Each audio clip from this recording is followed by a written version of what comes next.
made some 3 significant observations today during the Bungoma Madaraka Day celebrations. And I want to start by putting a disclaimer.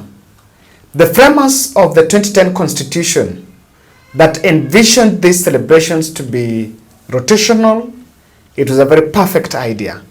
And I think it was breaking the monotony of holding them in the capital city. Now today I decided, in this event, I decided to not to look at the president, William Ruto, and look at the others. Now the other things that were there.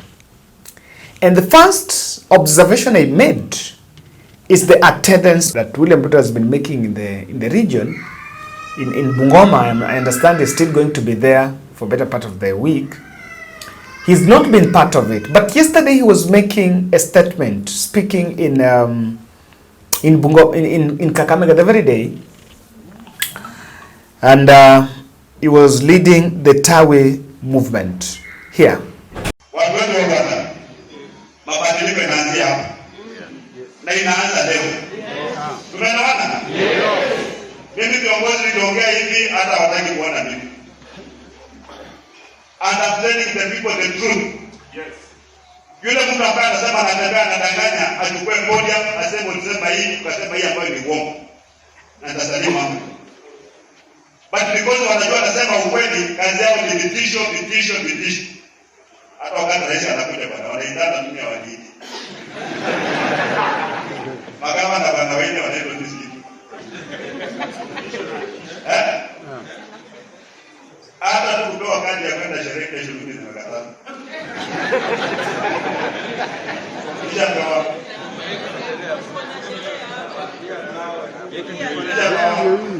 Lakini hao viongozi wacha watembee kwenda wakifinya mimi, watakuja hapa kiraundi watapata hakuna watu.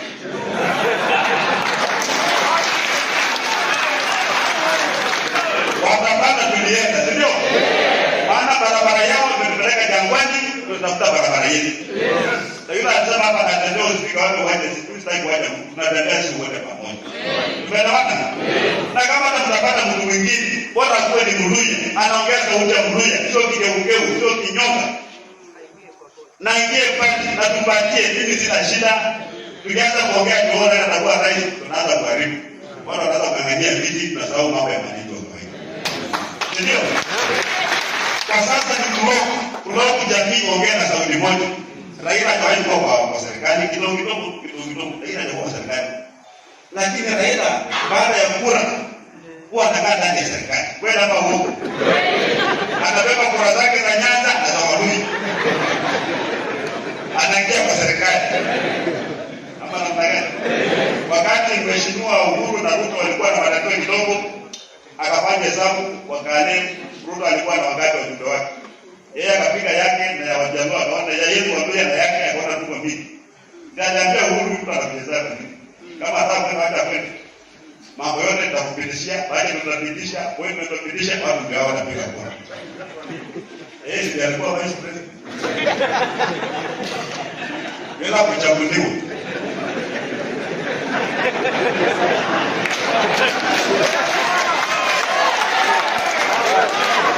Inaitwa kutumia nini? Kutumia akili. Vitu yenu weko kwa kikapu kimoja. Ejani wao mmetupa kwa upinzani au mmetupa kwa serikali, wale kwa pamoja. Ikiwa pamoja unakuwa na sauti. Ukienda Nyanza saa hizi na maendeleo Nyanza hakuna mahali pengine kuna maendeleo kama Nyanza. Barabara karibu zote ni nani? Ukienda Kisumu zimekuwa sisi. Mombasa na hivi hapo. Na ni ile upinzani. Sasa sisi Raila tunamwagia kwa nini pia kuja kumwagia kwa siku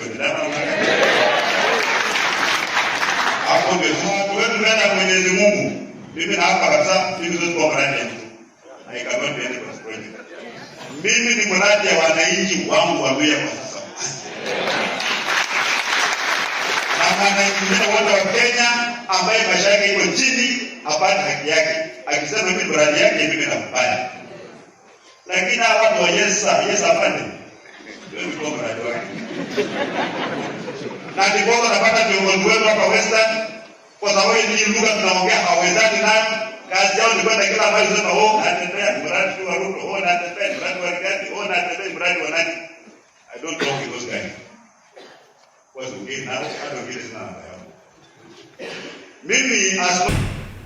Now let me tell you something. The Tawi movement has gained traction and many other leaders are joining that movement. Why did Natembeya get it crash, that event? Of course, number one, that's a public event, so you don't even need an invitation. Yes, even if Raila wants to go, you don't need an invitation. You just go, and immediately you are there. It is upon the organizers and the protocol officers to see where so-and-so is supposed to sit and where so-and-so is supposed to sit. So, that's number one. But I think he was setting a trap for Wetangula. If Wetangula would attempt to block him, remember the last time he's been having a scuffle with Wetangula. That is why I paid attention to his presence there. He is not been in good terms with Wetangula and Mudavadi. And if in any sense there will be an attempt by even the police or so to block him, because the time he was going there, he arrived at a time also where the members of the public had been blocked because they were told the stadium is already full and they should not go there. So we're setting that trap. If Wetangula have attempt, he would have gotten his political mileage. Number two, I think the Tawi movement is a big effect. And he also knew that even if President and Wetangula and so is there, there's no problem. He has his confidence with the people. Now, one of the source of confidence of a politician is when you have the people. Just that. When you have the people, no problem. So I paid attention to his presence, get crashing the event. Number two, is this agripreneur pitch. If you look at this video here. To commission the 18,000 agripreneurs in the Republic of Kenya, and congratulations on successfully completing your training. Pongezi sana. Na nitakuja hapo nipige picha na nyinyi. Rais wa Jamhuri ya Kenya, tumpigie makofi. Pongezi, akiwapa uwezo wa kutenda kazi. Na nitaomba pia naibu wa rais, waziri na PS Rono, PS Mweke pia waende pale. Lakini picha ya kwanza iwe ni rais peke yake na agripreneurs. Rais na agripreneurs peke yake, alafu tutawaelekeza hizo picha zingine.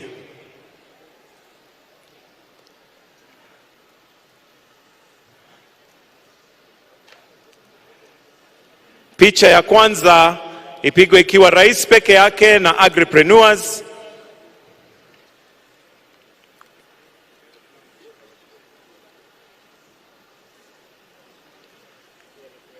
Tukisherekea Madaraka Day ya 61.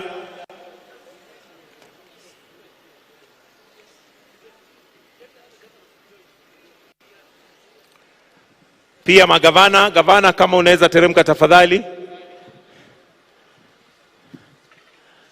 Magavana ambao wako wamefika pia wanaweza wakaenda waingie kwa ile picha. Magavana tafadhali. Magavana ambao wako hapa wanaweza wakateremka pia wawe kwa ile picha.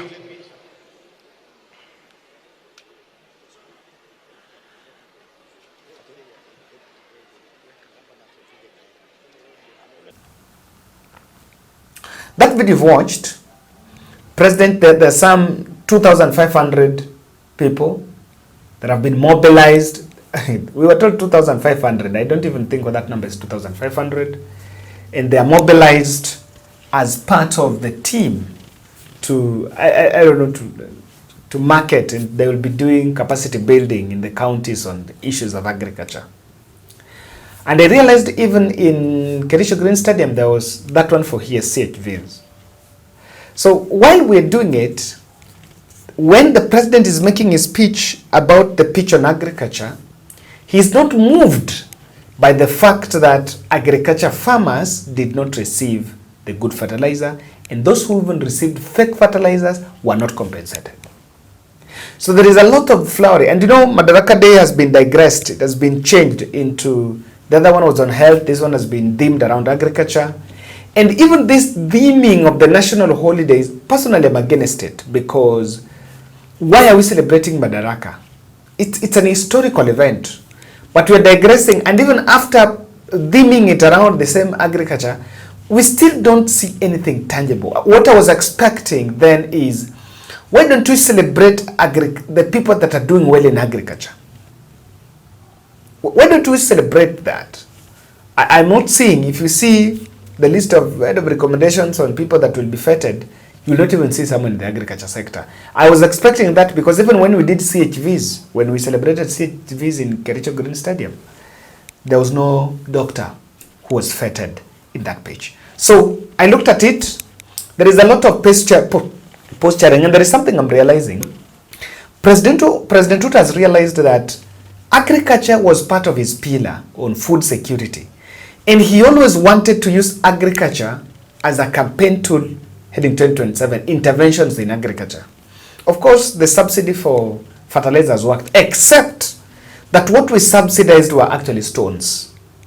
We gave farmers stones. That one we can't lie, we have to say it, because that is what it is.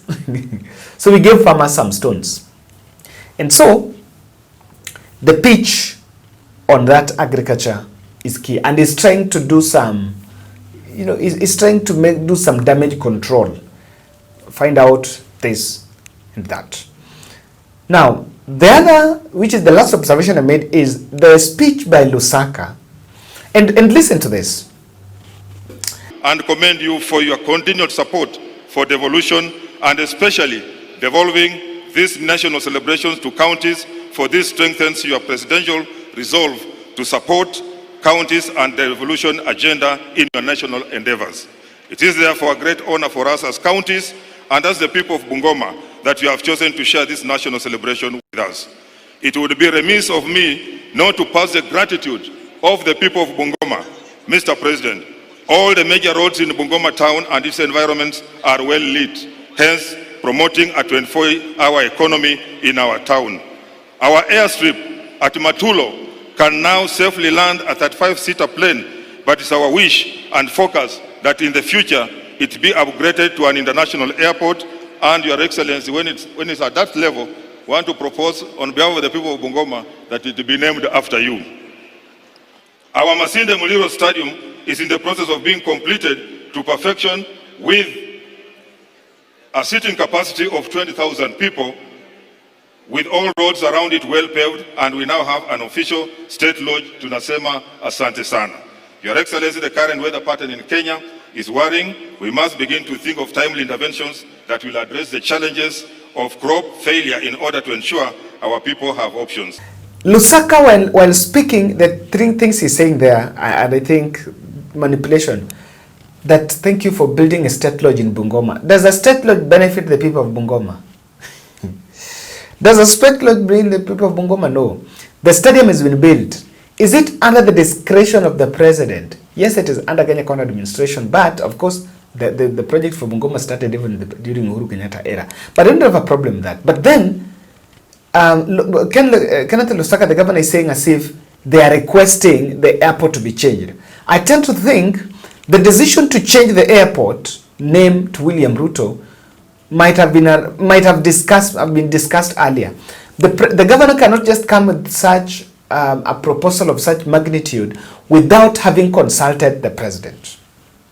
And that is why I'm basing my analysis. And I want to tell you why that proposal of renaming that Matulo Airport to William Ruto's name is there. I had analyzed about that. I showed you what is even to be renamed, and it's very shocking. But before that, one of us is looking for a manager and an accountant.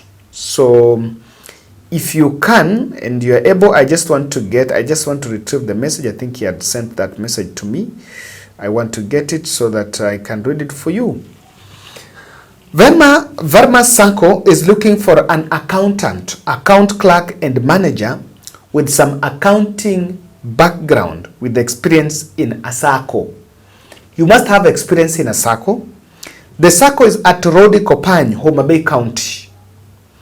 Send your resume to Philo Osewe at gmail.com. The spelling of Philo is PHYLIOSEWE@gmail.com.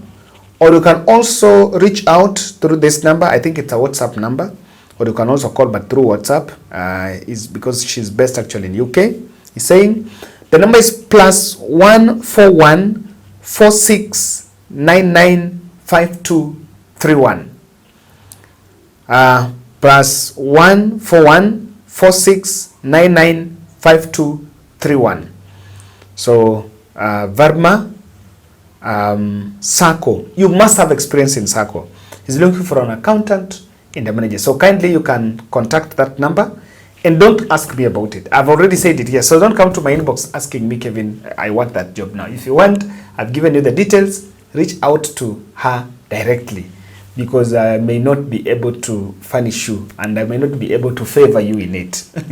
The platform was just to share, and I've been saying, if you also have a job and you can share, I'll be glad if one of our subscribers get it. Now that's the only thing. That's my only ambition there. And I'm glad that one of us is going to get it. Yeah, so that in the spirit of Bold Charity Network. Now,